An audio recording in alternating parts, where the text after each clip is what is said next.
तुम्हा सर्वांना नाताळ, ख्रिसमस आणि येणारं नवीन वर्ष याच्या हार्दिक शुभेच्छा. त्याचप्रमाणे ज्यांनी मला आमंत्रण दिलं, देवाचे सन्माननीय सेवक पस वाघमारे यांचे मी मनापासून आभार मानतो. त्याचप्रमाणे निवासा पास्टर फेलोशिपचे तालुका अध्यक्ष पस प्रकाश चक्रनारायण यांच्या समवेत येण्यासाठी प्रभूंनी कृपा दिली, त्यासाठी प्रभूचे आभार मानतो. त्याचप्रमाणे वाळूंज या भागामध्ये गेले 22 वर्षांपासून सेवा करत असलेले माझे प्रिय भाऊ पास्टर रवी साळवे यांच्याबरोबर हा थोडा वेळ प्रभूच्या सेवेमध्ये घालवण्यासाठी मिळाला. मी प्रभूचे आभार मानतो, माझ्या भावाचे आभार मानतो. त्याचप्रमाणे व्यासपीठावर असलेले मान्यवर मी आपले मनापासून आभार मानतो की अशा सत्कार्यासाठी आपण दिलेला आपला बहुमोल आपलं सहकार्य प्रभू तुम्हाला निश्चित आशीर्वादित केल्याशिवाय राहणार नाही. संपूर्ण जग या दिवसाचा आनंद करतं. संपूर्ण जग ख्रिसमस, नाताळ या शब्दाला जाणून आहे. आणि ख्रिसमस कशासाठी प्रसिद्ध आहे, ख्रिसमसचं महत्व काय आहे, नाताळाचं महत्व काय आहे, हे जाणून न घेता आनंद करणं कदाचित चूक ठरेल. आम्हाला नाताळाचं महत्व कळलं पाहिजे, ख्रिसमस याचं महत्व कळलं पाहिजे. आणि तो का बरे साजरा केला जातो हे आम्हाला माहिती असलं पाहिजे. ही जी कहाणी आहे, ही कहाणी जर आपल्याला कळली तर यानंतर तुम्ही ख्रिसमस साजरा करत असताना आपल्या घरामध्ये काही काळ की होत नाही ध्यानस्थ झाल्याशिवाय राहणार नाही. कारण असं आहे, ही कहाणी जी आहे, ही कहाणी एका कुमारिकेच्या जीवनातील घटना आहे. ही कहाणी बदनाम झालेल्या अशा कुमारिकेच्या बाबत आहे. ही कहाणी ज्या कुमारिकेने देवासाठी आपलं जीवन दिलं आणि तिच्याद्वारे या जगामध्ये देवाने येणं ठरवलं, अशा एका कुमारिकेची ही कहाणी आहे. जेव्हा ख्रिस्त येशू यांचा जन्म होणार होता, ते जन्म घेणार होते, त्यावेळेला झालेली त्यांची दुर्दशा ही त्याची कहाणी आहे. त्यांचा झालेला अवहेळ, त्यांना न मिळालेला सहारा, ते बेघर झाले. त्यांच्या आप्तजनांनीच त्यांना रात्रीच्या वेळेला घरात घेतलं नाही आणि प्रसूतीचा समय आला तेव्हा सहारा शोधला, पण शोधूनही सहारा किंवा आश्रय भेटला नाही. ही ती कहाणी आहे. बाळाचा वाढदिवस आला म्हणजे बाळाचा बाप केक घेऊन फटाके घेऊन येतो, परंतु ही कहाणी आम्हाला ते दाखवते की त्या बाळासाठी त्या आईने मृत्यूला पाहिलेला आहे, मृत्यूच्या वेदना तिने सहन केलेल्या आहेत. आज केक आणि फटाके हे उत्तम प्रकारे वाजवले जातात, पण कधीतरी त्या वेदनांकडे आमचं दुर्लक्ष झालेलं असतं. आणि आता वेळ आलेली आहे की नाताळ काय आहे हे समजून जर घ्यायचं असेल तर त्याच्या वेदनांशी आम्ही परिचित असलं पाहिजे. जे ख्रिस्ताला ओळखतात त्यांनी आमेन म्हणा.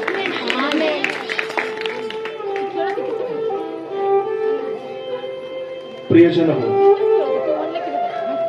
2023 वर्षापूर्वी 2023 वर्ष पूर्ण झाले. येशू ख्रिस्ताचा जन्म झाला. येशू ख्रिस्ताच्या जन्माने इसवी सन जग मोजायला लागला. तारीख 1, तारीख 2, वार 1, वार 2 ही मोजायला सुरुवात झाली. जगाने ही मोजायला सुरुवात केली. याचं मुख्य कारण आहे प्रभू येशू ख्रिस्ताचा जन्म. जोपर्यंत प्रभू येशू ख्रिस्ताचा जन्म नव्हता तोपर्यंत कालगणना नव्हती, दिवस महिने वार मोजण्याची पद्धत नव्हती. म्हणून जे शाळेमध्ये जातात त्यांना माहिती आहे, before Christ after Christ, ACBC त्याला म्हणतात. ख्रिस्ताच्या जन्मापूर्वी आणि ख्रिस्ताच्या जन्मा अगोदर असं म्हटलं जातं. जगाने मान्य केलेलं आहे की ख्रिस्ताचा जन्म झाला, पण तो कसा झाला आणि कशासाठी झाला यापासून पुष्कळ लोक अजाण आहे. जगामध्ये सर्वत्र जल्लोष चालू आहे. नाताळ म्हटलं की लोक मस्त पैकी खाणं पिणं जेवणावया नवीन कपडे यामध्ये दंग असतात, गर्क असतात. पण ते हे विसरून गेलेलं आहे की त्या रात्रीला नेमकं घडलं काय. देवाने या भूतलावरती मनुष्यासाठी येणं स्वीकारलं. देव असताना तो मनुष्य रूप धारण करून या जगामध्ये त्याने येणं स्वीकारलं. त्याने आपली जागा निर्माण जगावर एवढी प्रीती केली की त्याने आपला एकुलता एक पुत्र दिला, यासाठी की जो कोणी त्याचवर विश्वास ठेवतो त्याचा नाश होणार नाही, तर त्याला सार्वकालिक जीवन प्राप्त व्हावं. प्रभू येशू ख्रिस्ताचं या जगात येणं म्हणजे मानव जातीला नरकापासून वाचवणं, मानव जातीला श्रापापासून वाचवणं, मानव जातीला नरकुंडीतून बाहेर काढण्यासाठी स्वतः देवाने येणं स्वीकारलं. येशू ख्रिस्ताच्या जन्माच्या अगोदर 700 वर्षापूर्वी यशायाचं ग्रंथ अध्याय नंबर 11, यशायाचं ग्रंथ अध्याय नंबर 9 मध्ये लिहिलं आहे. 700 वर्ष अगोदर, येशू ख्रिस्ताच्या जन्माच्या 700 वर्ष अगोदर येशू ख्रिस्ताबद्दल भविष्यवाणी झाली की तो बालक जन्माला येणार आहे, त्याच्या खांद्यावर सत्ता राहील, त्याला शांतीचा अधिपती म्हणतील, त्याला शांतीचा अधिपती सनातन पिता म्हणतील, त्याच्या सत्य पृथ्वीला अंत असणार नाही, असं ते बालक असणार आहे. ते बालक ज्याच्या खांद्यावरती सत्ता राहणार आहे, ज्याच्याद्वारे शांती स्थापित होणार आहे, जो बालक शांतीचा राजकुमार आहे, जो बालक जगाला शांती देणार आहे, असा बालक जन्माला येणार असं भविष्यवाणीमध्ये लिहिलं. आणि त्याच्याही पूर्वी पवित्र शास्त्रामध्ये लिहिलं आहे की जेव्हा मनुष्याने एदेन बागेमध्ये पाप केलं तेव्हा मनुष्य देवाच्या महिम्यापासून दूर गेला. देवाची आणि मनुष्याची ताटातूट झाली. त्याचं मुख्य कारण की मनुष्याने पाप केलं आणि पाप मनुष्याच्या जीवनात आल्या कारणाने पाप आणि पवित्रता एकत्रित राहू शकत नाही. म्हणून देवाने त्यांना आपल्या एदेनातून बाहेर काढलं आणि जे देवाच्या तेजस्वी रूपाने झाकलेले होते त्यांना कपड्याची गरज नव्हती, त्यांना वस्त्राची गरज नव्हती, देवाचं तेज त्यांच्यामधून बाहेर पडायचं. परंतु पाप केल्यामुळे त्यांच्यामधलं तेज निघून गेलं आणि ते स्वतःला नग्न पाहू लागले. त्याच वेळेला ज्याने त्या स्त्रीला मोहात पाडलं, ज्याने त्या स्त्रीला पापात पाडलं तो होता शैतान. आणि स्वतः परमेश्वर देव म्हणाला, हे शैतान तुझी संतान आणि हे स्त्री तुझी संतान मी दोघांमध्ये वैर स्थापित करीन आणि या स्त्रीची संतान हे शैतान तुझ्या संतानाचं डोकं फोडील. आणि तेव्हाच परमेश्वर देवाने कबूल केलं, भाकीत केलं, भविष्यवाणी केली की फक्त स्त्री पासून एक बालक जन्माला येणार.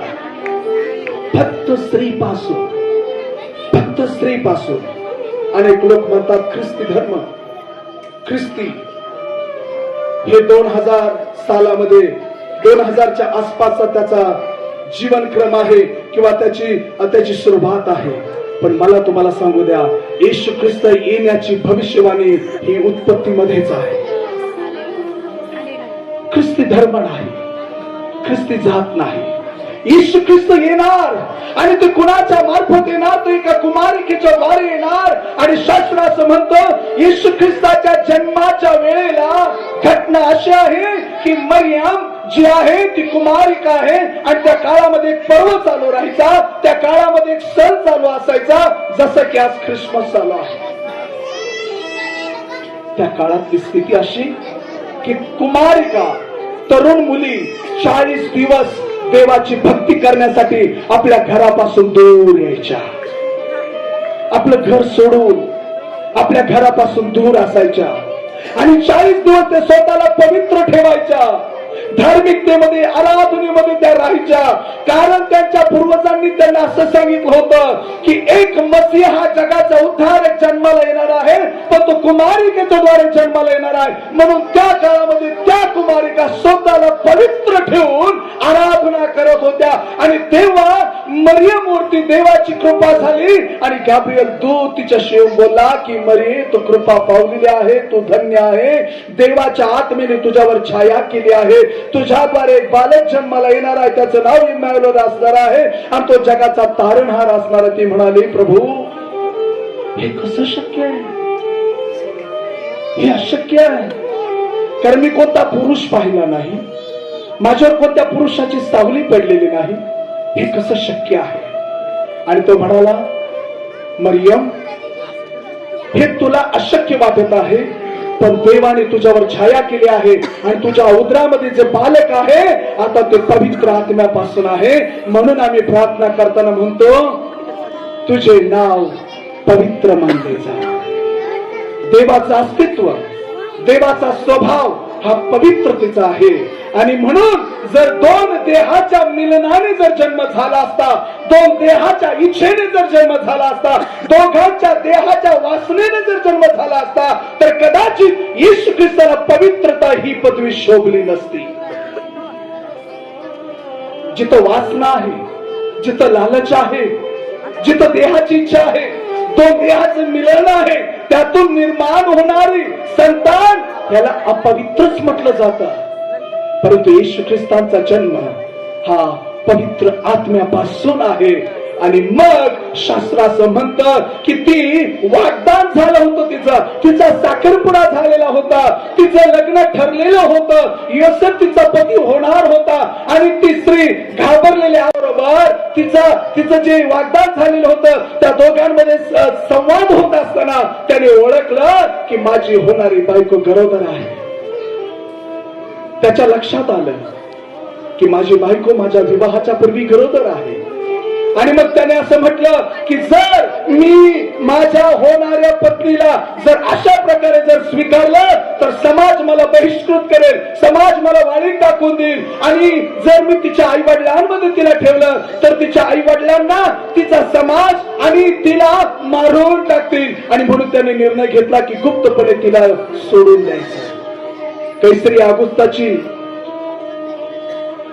गाडी फिरू लागली आणि त्या गाडीची अनाउन्समेंट, जसं तुमच्याकडे कचरा गाडी, घंटा गाडी काय असेल, अनाउन्समेंट झाली, जा आणि आपल्या आपल्या प्रांतामध्ये नाव निश्चय करून या, नाव नोंदणी करून या, तोपर्यंत आधार कार्ड, रेशन कार्ड काही भेटणार नाही.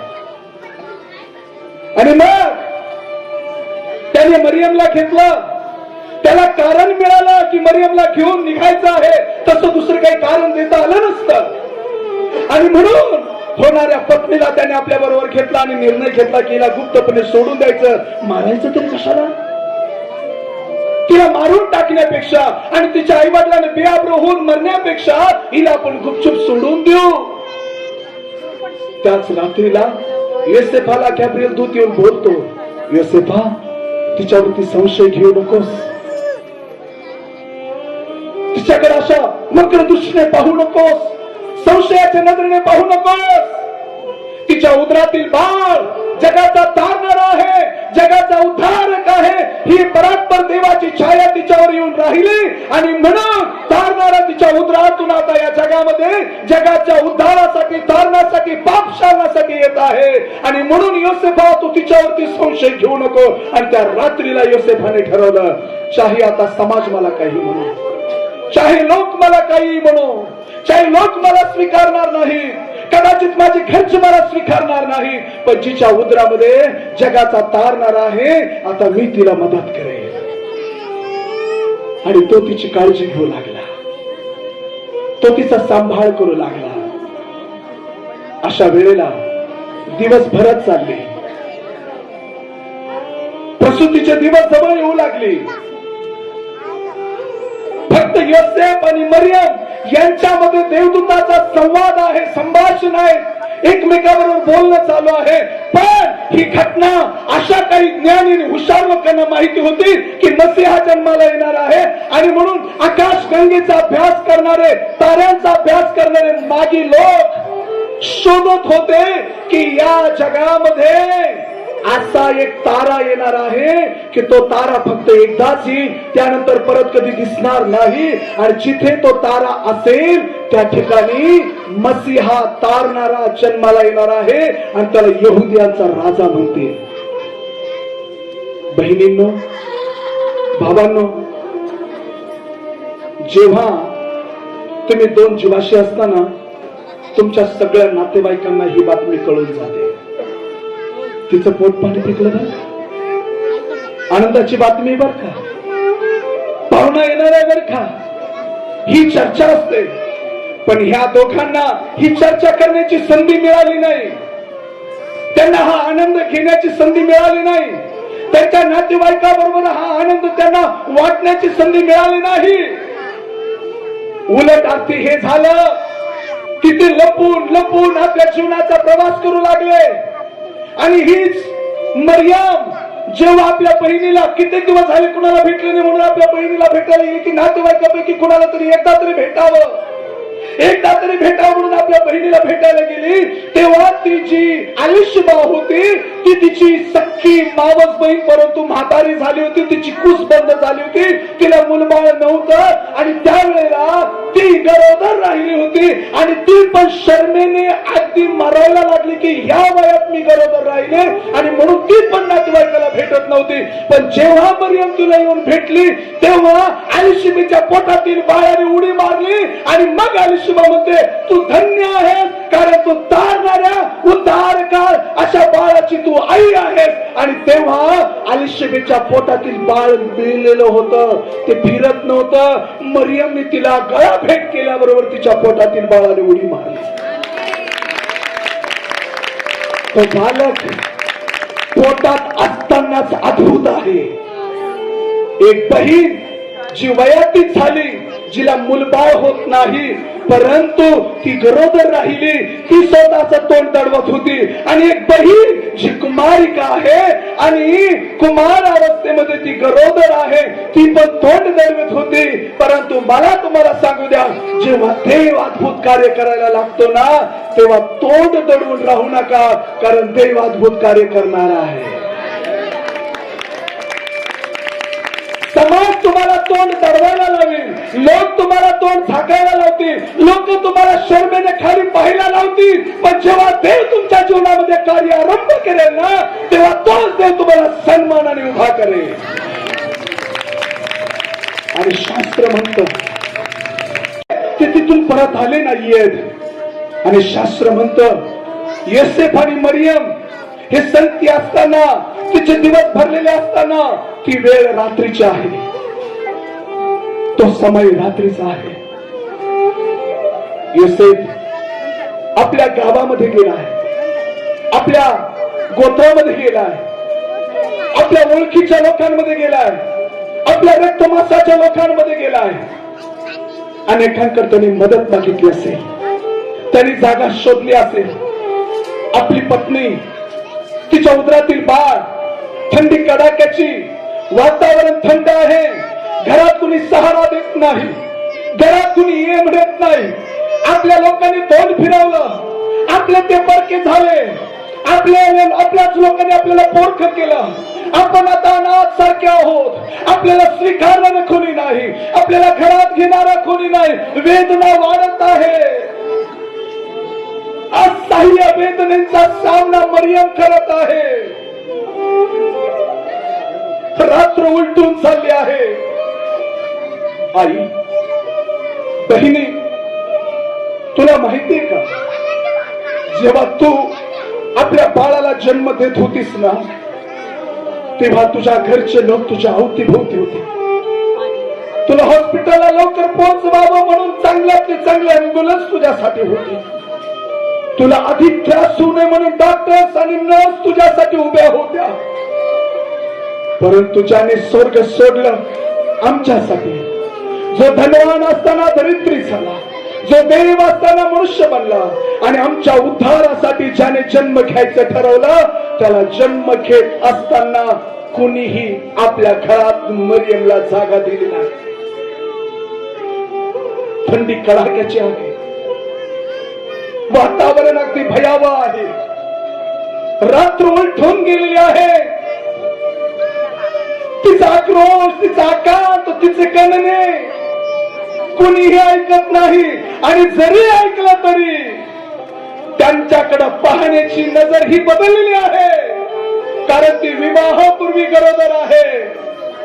आणि यहुदी नियमानुसार विवाहापूर्वी गरोदर राहणं म्हणजे जारकर्म आहे. आणि अशा व्यक्तीला ठेचून मारतात, परंतु योसेफाने तिला अद्याप मारलेलं नाहीये. म्हणून लोक त्याचाही विरोध करत आहेत, त्याचाही तिरस्कार करत आहेत, तिचाही तिरस्कार करत आहेत. आणि म्हणून ते धर्मशाळेकडे गेले, उतार शाळेकडे गेले. प्रियजन हो, जेव्हा ते उतार शाळेमध्ये गेले ना, धर्मशाळेमध्ये गेले ना, तेव्हा अतिउत्तम, उत्तम, साधारण, सर्वसाधारण अशी कोणतीही खोली त्यांना मिळाली नाही. त्यांना तिथेही नाकारलं. धर्मशाळेत, उतार शाळेतही त्यांना नाकारलं. आणि त्यांना सांगितलं की वैरण जिथं ठेवली जाते, चारा जिथं ठेवला जातो, वर्षभर जिथं चारा राहतो, अशा गव्हाणीमध्ये तुम्हाला जागा मिळेल. आणि अशा प्रसंगात योसेफाने मरियमचा हात पकडला आणि त्या गव्हाणीकडे ते गेले. आणि शास्त्र म्हणतं त्या गव्हाणीमध्ये मरियमने त्या बाळाला जन्म दिला. आमच्या बाळाला ऊन मिळावी म्हणून रंग बदलून वेगवेगळे कपडे आपल्या बाळाला आम्ही गुंढाळतो. त्याला मुलायम, त्याला कॉटनचा कपडा आम्ही त्याला गुंढाळतो. बाळाला थंडी लागू नये, बाळाला त्रास होऊ नये. पण शास्त्र म्हणतं अशा वेळेला त्या बाळाला बाळंत्यामध्ये गुंढाळलं आणि त्या गव्हाणीमध्ये ठेवलं आणि चाऱ्याच्या उभीने बाळ खेळू लागलं. अरे, आज लाखो रुपये आमच्या स्वतःवरती आम्ही खर्च करतो. आमच्या घरामध्ये मिष्टान्न तयार होत आहे. आमच्या घरामध्ये 15-15, 20-20 हजाराचे ड्रेस आम्ही घेत आहोत. पण तुम्हाला माहिती आहे का, ज्या आईने आपल्या बाळाला जन्म दिला ना, ती आई आपल्या बाळाला कुठं पाहते माहितीये का? त्या वैरणीवरती ऊब घेत असताना बाळाला पाहते.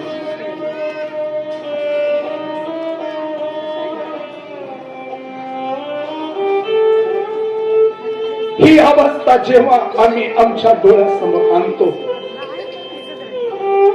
का बरं एवढ्या वाईट, एवढ्या दुर्दैवी अशा घटनाचा सामना बाळ होऊन, येशू बाळ होऊन त्याने स्वीकारले? त्याला का असं वाटलं? त्याला असं का करावं? सगळ्याने नाकारावं, त्याला आपल्या सोकियाने नाकारावं, त्याला आश्रय मिळू नये, त्याचा जन्म योग्य ठिकाणी होऊ नये, त्याचा जन्म चांगल्या ठिकाणी होऊ नये. त्याने ही दुरावस्था का स्वीकारली? कारण आमची अवस्था बदलावी म्हणून.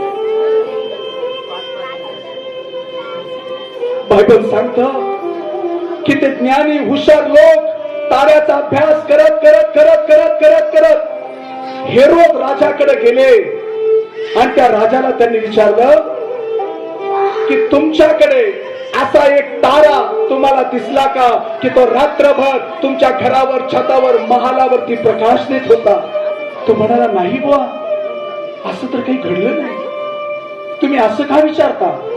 असं का विचारता म्हणून विचारलं तर त्या ज्ञानी शास्त्रज्ञांनी असं म्हटलं की आम्ही ताऱ्यांचा अभ्यास करणारे आहोत आणि त्या ताऱ्याबाबत असं लिहिलंय 1000 वर्षापूर्वीच की तो तारा या दिवसांमध्ये प्रकट होणार आहे. आणि तो तारा, तो स्टार जिथे येणार आहे तिथं यहुद्याचा राजा जन्माला येणार आहे. आणि मग त्याने विचारलं आपल्या दासींना, आपली पत्नी, उपपत्नी यांना विचारलं की कुणी गरोदर आहे का? कुणाची प्रसूती झाली का? आपल्या नगरीत यहुद्यांमधून कुणी डिलिव्हरी झाली का? प्रसूती कुणाची झाली का? तर उत्तर आलं, कोणीही नाही. आणि मग त्या राजाने म्हटलं की आमच्या दरबारात, आमच्या नगरात असं कुणीही नाही आणि कुणी बालक असा जन्मलेला नाही, माझ्या घरात तरी नाही. आणि मग त्यांनी सांगितलं मागी लोकांना, हुशार लोकांना, ज्ञानी लोकांना, तुम्हाला ते बालक भेटल्याच्या नंतर मला सांगा, म्हणजे मी त्याचं येऊन दर्शन घेईन. परंतु त्याच्या मनामध्ये कडू पण होतं आणि त्याचं राजपद जाणार होतं, त्याचं सिंहासन जाणार होतं, त्याची खुर्ची जाणार होती. आणि त्याला माहिती झालं की जर माझी खुर्ची गेली, माझी सत्ता गेली, तर मग माझा काय उपयोग. आणि म्हणून त्याने आपल्या मनातच ठरवलं, जेव्हा त्या बाळाला मी पाहिन, त्या बाळाचे मी तुकडे तुकडे करून त्या बाळाच्या मी खांडोळ्या करेन. ते बाळ आहे. जगामध्ये निर्दयता वाढत चालली आहे, जगामध्ये क्रूरता वाढत चालली आहे. लोक बाळाचा विचार करत नाहीत. कित्येक आई आहेत त्या गर्भाशयामध्येच बाळाला मारत आहेत.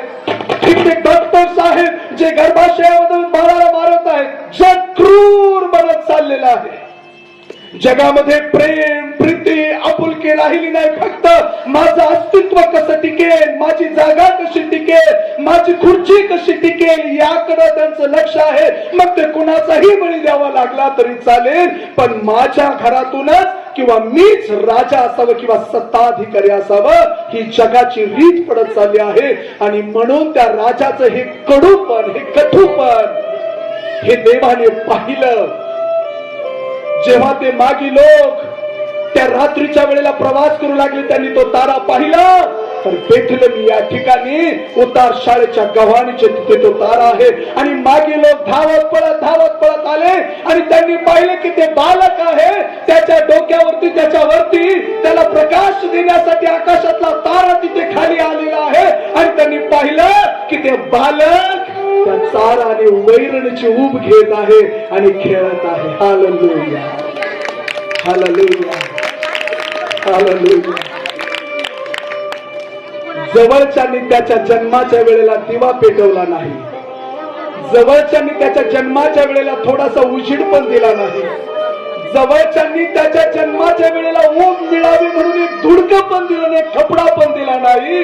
पण तो तारा जसा की आला तसा तो त्याच्या समोर, त्याच्या जवळ प्रज्वलित झाला आणि त्याच्या उभेमध्ये बाळ येशू खेळू लागला.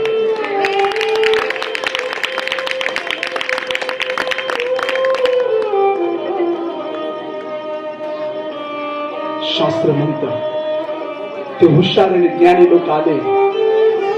त्यांनी त्या बाळाला सोनं, ऊद, गंधरस त्याच्या पायाजवळ ठेवले आणि नमस्कार केला. ते झुकले, ते वाकले, ते त्याच्या पाया पडले. ते राजाच्या पाया पडले असं लिहिलं नाही, ते योसेफाच्या पाया पडले असं लिहिलं नाही, ते मरियमच्या पाया पडले असं लिहिलं नाही, त्यांनी हेरोद राजाला आपल्या देणग्या दिल्या असं लिहिलं नाही, ते हेरोद राजाच्या जवळ जाऊन त्याला देणग्या देऊन त्याला नमस्कार केला असं लिहिलं नाही. ते बालक असत नाही, पण ते नक्की देव आहे. कारण त्यांनी केलेल्या अभ्यासानुसार हे प्रत्यय याच आलं होतं की तो तारा फक्त तिथेच येईल जिथं राजा जन्माला येणार आहे. आणि म्हणून त्या बालकाला त्यांनी नमस्कार केला.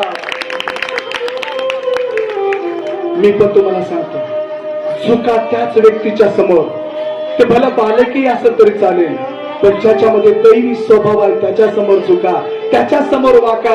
एखाद्याची खुर्ची फार मोठी आहे म्हणून कंबर तुटेपर्यंत त्याच्या समोर वाकवणे झुकून काही फायदा नाहीये.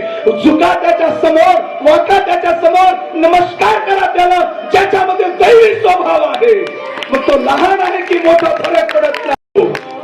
जेव्हा मागी लोकांनी या देणग्या दिल्या, नमस्कार केला, तेव्हा दूत त्या ठिकाणी आहेत, देवदूत त्या ठिकाणी आले. त्यांनी मेंढपाळांना सांगितलं की जगाला होणारा आनंद तो हा आहे की तारणारा जन्माला आलेला आहे. हे मेंढपाळ लोक, हे अडाणी धनगर लोक, रात्रभर मेंढर चारणारे, हे नेहमी जागृत असायचे. दूत आले आणि त्यांनी सांगितलं आनंद करा. आम्ही पण आनंद करत आहोत कारण तारणारा जन्माला आलेला आहे. आणि तेही धावत पळत आले आणि दूतांनी सांगितलं होतं की तारा जिथं आहे तिथं बाळ आहे. आणि त्यांनी तो नजारा पाहिला की त्या बाळाच्या वरती उजेड चालू आहे आणि तो उजेड मनुष्य निर्मित नाही, तर तो तारा त्याला प्रज्वलित करत आहे, तो तारा त्याला उजेड देत आहे. हे जेव्हा त्यांनी पाहिलं तर त्यांना हे खरं पटलं. ते मेंढपाळ, ते धनगर नाचत उड्या मारत निघाले आणि सांगू लागले की तारणारा जन्माला आला आहे, तारणारा जन्माला आलेला आहे, उद्धारक जन्माला आलेला आहे, आमच्या पाप दोषातून सोडवणारा जन्माला आलेला आहे, आमच्या पापाची क्षमा करणारा जन्माला आलेला आणि ते नाचत गेले. किती आनंदाचा प्रसंग आहे. पण ते धनगर जात असताना लगेच दूत आला आणि सांगितलं, योसेफा तुला माहित नसेल पण मागी लोकांनी हेरोद राजाला निरोप दिला नाही की बाळ इथे जन्मलाय, म्हणून त्याने रागात येऊन त्या हेरोदाने 3.5 वर्षाच्या आतील सगळ्या मुलांची कत्तल केली आहे.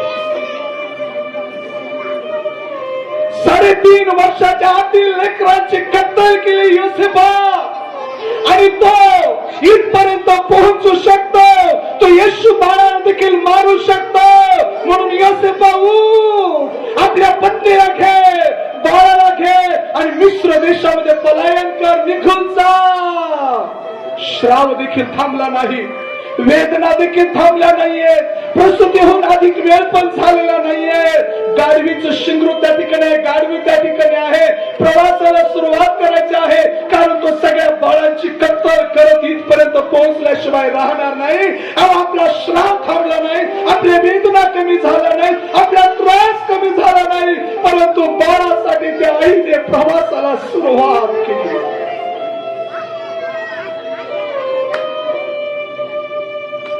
आमच्यामध्ये पण किती काही आहे, त्रास किती पण असो, वेदना किती पण असो, पण आपल्या बाळासाठी ते आपल्या वेदना विसरतात, ते आपले दुःख विसरतात आणि आपल्या बाळासाठी त्या पाहिजे त्या संकटाचा सामना करतात. शिवाजी महाराजांच्या काळातली एक घटना, एक गवळण गडावरती दूध विकण्यासाठी जाते. संध्याकाळ झालेली असते, दूध विकण्यासाठी उशीर होतो, अंधार पडतो, गडाचा दरवाजा बंद होतो आणि नियम असा असतो की जर एकदा गडाचा दरवाजा बंद झाला तर तो फक्त सकाळीच खुला होईल, तो सकाळीच उघडला जाईल. आणि ती गवळण दूध वाटत वाटत वाटत वाटत त्या मुख्य दरवाजापर्यंत आली आणि तिने सांगितलं, महाराज, सरदारजी साहेब, स्वामी, माझं छोट बाळ आहे, तान्ह बाळ आहे, ते रडत असेल, त्याला मी स्तनपान दिलं नाही, त्याला मी दूध पाजलं नाही तर ते मरेल. माझ्यासाठी एकदा तुमच्या नियमात बदल करा ना, मला एकदा ही संधी द्या की मला जाऊ द्या, माझं बाळ माझी वाट पाहत असेल, माझ्या बाळाच्या जवळ दुसरं कोणी नाहीये, माझ्यासाठी एकदा तुमचा नियम बदला, दरवाजा उघडा. परंतु सरदारांनी, त्या ठिकाणच्या शिलेदारांनी दरवाजा उघडला नाही. ते म्हटले की आम्ही नियमांचे बांधील आहोत, राजांचा आदेश आहे की दरवाजा उघडायचा नाही. अशा वेळेला तिने निर्णय घेतलाय, काहीही असो पण मला माझ्या बाळाला भेटायचं आहे, मला माझ्या बाळाकडे जायचं आहे. आणि मग तिने ठरवलं की मला बाळाकडे जायचं आहे. आणि तिने अशा रस्त्याची निवड केली की आज तागायत कुणीही त्या रस्त्याने गेलं नाही आणि आलंही नाही. ती अशा रस्त्याने निघाली की ज्या रस्त्याने दगड आहेत, काटे आहेत, हिंस्र प्राणी आहेत, काटेरी रस्ता आहे, सरळ चालू शकत नाही, अशा रस्त्याने ती निघाली. कधी फरफटते, कधी पडते, कधी ठेचाळते, कधी काट्या तिच्या अंगाला लागतात. अंगावरचे वस्त्र काट्यांनी जर्जर केले, पायामध्ये काटे टोचून पाय जर्जर झाले. अंगातून असं एक ठिकाण नाही की रक्त निघत नाही, कित्येकदा पडली, कित्येकदा कोसळली. हा मोठा प्रवास तिने गडावरून केला आणि आपल्या बछड्याकडे, आपल्या लेकराकडे ती पोहोचली. तिने आपल्या बाळाचा आवाज ऐकला, ती स्वतःला थांबवू शकली नाही. जसं जसं बाळ इकडे रडू लागला तसं तसं तिच्यामध्ये, तिच्या ममतेमध्ये, तिच्या दयाळूपणामध्ये, तिच्या कणवळूपणामध्ये वाढ होत होती. आणि जसे की ती जवळ येऊ लागली तिला आपल्या बाळाबद्दल पाहणं, तिला आपल्या वेदनांची चिंता नव्हती, तिला आपल्या जखमांची चिंता नव्हती, तिला आपल्या मरणाचं भय वाटत नव्हतं. तिला मरण ही गोष्ट देखील तिला भीती दाखवू शकत नव्हती, कारण तिची नजर आपल्या बाळाकडे होती, तिचं लक्ष आपल्या बाळाकडे होतं. आणि ती जशी की आली, आपल्या बाळाला आपल्या हृदयाशी लावलं, पण पान केलं आणि आपल्या बाळाबरोबर झोपून गेली. सकाळ झालेली दरवाजे रखवालदार विचारू लागले, ती स्त्री कुठे आहे? ती स्त्री कुठे आहे? ती कुठे गेली? तिचं बाळ तानं बाळ होतं, तिला जायला पाहिजे होतं. राजाने विचारलं ती कुठे आहे? राजापर्यंत ही गोष्ट गेली आणि मग राजाने सांगितलं तिचा शोध करा, ती कुठे आहे? ती मरून तर पडली नसेल ना, ती कुठे असेल? आणि मग शोधाशोध सुरू झाली. आणि मग अशा वेळेला ते शोध करणारे लोक सर्वत्र बघू लागले. कडा लोक देऊन ज्या ठिकाणी मारून टाकलं जातं, शिक्षा दिली जाते, त्याही ठिकाणी पाहिलं, ती सापडली नाही. आसपासच्या जंगलामध्ये शोधलं, तिथे नाही. आणि मग तिच्या घरी काही शोधाशोध करणारे गेले, तेव्हा ती आपल्या बाळाला आपल्या हृदयाशी लावून झोपलेली त्यांना दिसली.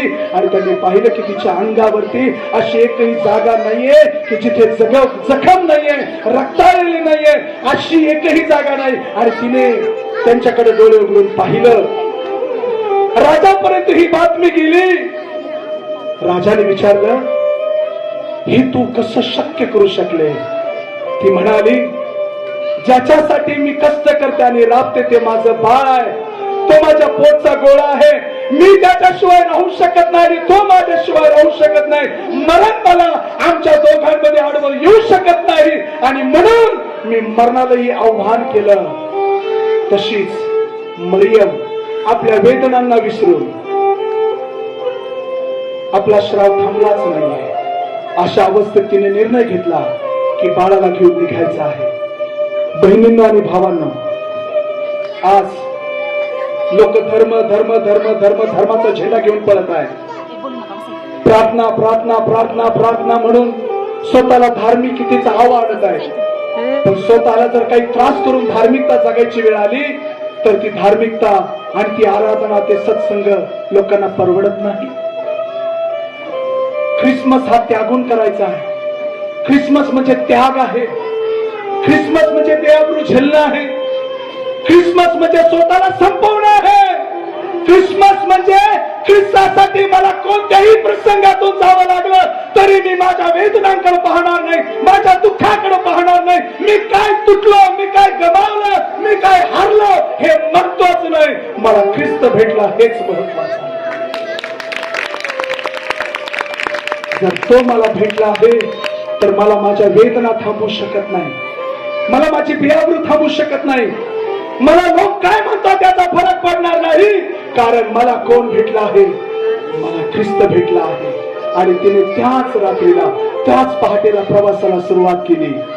परत कधी आल्याच्या नंतर या प्रवासाची कहाणी मी तुम्हाला परत सांगेल. पण मी तुम्हाला आज सांगतो, आपल्याकडे सर्व काही स्वादिष्ट आहे, सर्व काही इथेच आहे, सर्व काही भरपूर आहे. अंगावरचे कपडे नवीन आहेत, घरी गेला तर मिष्टान्न आहे, तुम्ही बाहेर पडलात लोक तुम्हाला सलाम ठोकतील, असं तुमचं जीवन आहे. परंतु ख्रिस्त येशू या जगात जेव्हा यायचं ठरलं, त्यांच्या विरोधात प्रत्येक गोष्ट उभी होती, प्रत्येक वस्तू परिस्थिती उभी होती. परंतु मला तुम्हाला सांगू द्या की जेव्हा त्याचा जन्म झाला, देवदूतांनी येऊन आनंद केला, तारा त्या ठिकाणी येऊन चमकू लागला. मला तुम्हाला सांगायचं आहे की प्रियजन हो, आनंद स्वर्गात आहे, आनंद देवदूताला आहे, कारण मनुष्याच्या उद्धाराचा आणि पाप क्षमेचा मार्ग निर्माण करणारा जन्माला आहे. हा तो नाताळ आहे, हा तो नाताळ आहे.